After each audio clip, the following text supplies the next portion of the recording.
उत्तराखंड के पहाड़ों में कहावत है, जहां सड़क नहीं होती वहां तरक्की पैदल चलती है। और आज हम आपको ले चल रहे हैं चमोली जिले के पोखरी विकासखंड के डूंगर गांव, एक ऐसा गांव जहां आजादी के 75 साल बाद भी सड़क नहीं पहुंच पाई, जहां सरकार की फाइलें तो दौड़ती रही लेकिन जमीन पर रास्ता आज तक नहीं बना। और अब जब इंतजार हद से ज्यादा गुजर गया तो गांव वालों ने वो कर दिखाया जो सिस्टम को झकझोर देने वाला है। डूंगर गांव इतिहास वाला गांव, ब्रिटिश शासनकाल में राय बहादुर की उपाधि पाने वाले स्वर्गीय डॉक्टर पातीराम परमार का गांव। लेकिन विडंबना देखिए, इतिहास गौरवशाली, वर्तमान बदहाल। यहां आज भी न एम्बुलेंस पहुंचती है, न गर्भवती महिला को समय पर अस्पताल ले जाया जा सकता है, न बीमार बुजुर्ग को स्ट्रेचर के अलावा कोई और सहारा। सालों से ग्रामीण गुहार लगाते रहे, कभी ब्लॉक में, कभी जिले में, कभी नेताओं के दरवाजे पर, तो कभी चुनावी मंचों के नीचे। हर बार वादा मिला जल्द सड़क बनेगी, लेकिन सड़क कभी नहीं बनी। और फिर आया वो दिन जब गांव वालों का सब्र टूट गया। डूंगर गांव के ग्रामीणों ने तय कर लिया, अगर सरकार नहीं बना पाई सड़क तो हम खुद बनाएंगे। ना कोई ठेकेदार, ना कोई टेंडर, ना कोई सरकारी मशीनरी, बस गांव वाले और उनका हौसला। घर घर जाकर चंदा इकट्ठा किया, फावड़े गेती निकाले गए और जंगल के बीचों से बीच सड़क की कटिंग शुरू कर दी गई।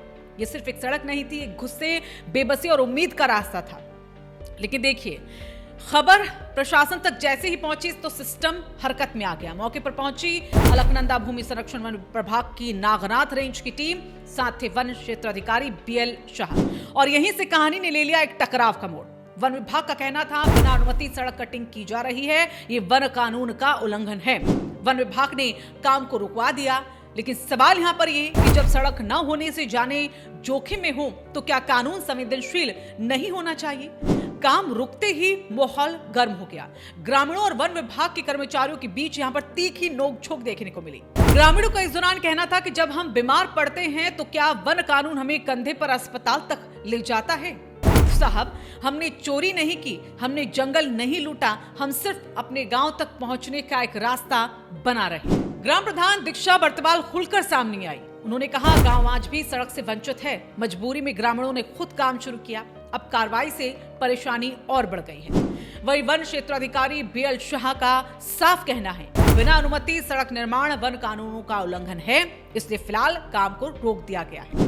कानून अपनी जगह है, लेकिन सवाल और व्यवस्था से ज्यादा आगे। क्या सड़क मांगना गुनाह है? क्या पहाड़ में पैदा होना सजा है? क्या विकास सिर्फ कागजों तक सीमित रहेगा? डूंगर गांव की ये लड़ाई सिर्फ एक गांव की नहीं है, ये लड़ाई है पहाड़ बनाम सिस्टम की। आज भी गांव तक पहुंचने के लिए कई किलोमीटर पैदल चलना पड़ता है।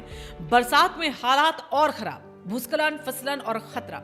लेकिन सिस्टम कहता है अनुमति लाओ, जबकि ग्रामीण पूछते हैं अनुमति देने वाला आएगा कब? उत्तराखंड सरकार सड़क, शिक्षा और स्वास्थ्य को ग्रामीण विकास की रीढ़ मानती है, लेकिन जमीनी सच्चाई डूंगर गांव जैसे सैकड़ों गांव में आज भी सवाल बनकर खड़े हैं।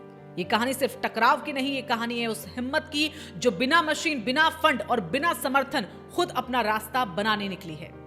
अब देखना यह है कि क्या प्रशासन और सरकार इस मुद्दे को संवेदनशीलता से देखेगी, क्या समाधान निकलेगा, या फिर डूंगर गांव की सड़क फाइलों में ही दब कर रह जाएगी। अगर आपको लगता है कि पहाड़ के गांवों को सड़क मिलनी चाहिए, अगर आपको लगता है कि विकास सिर्फ शहरों का अधिकार नहीं, तो इस वीडियो को आप लाइक कीजिएगा, शेयर कीजिएगा, ताकि ये आवाज देहरादून से दिल्ली तक पहुंचे। नीचे कमेंट करके बताइए, क्या ग्रामीणों का कदम सही है या सिस्टम का रवैया? और ऐसी जमीनी, सच्ची और असरदार खबरों के लिए हमारे चैनल को सब्सक्राइब करना न भूलें, क्योंकि जब तक सवाल जिंदा है हम आपकी आवाज बनकर खड़े रहेंगे।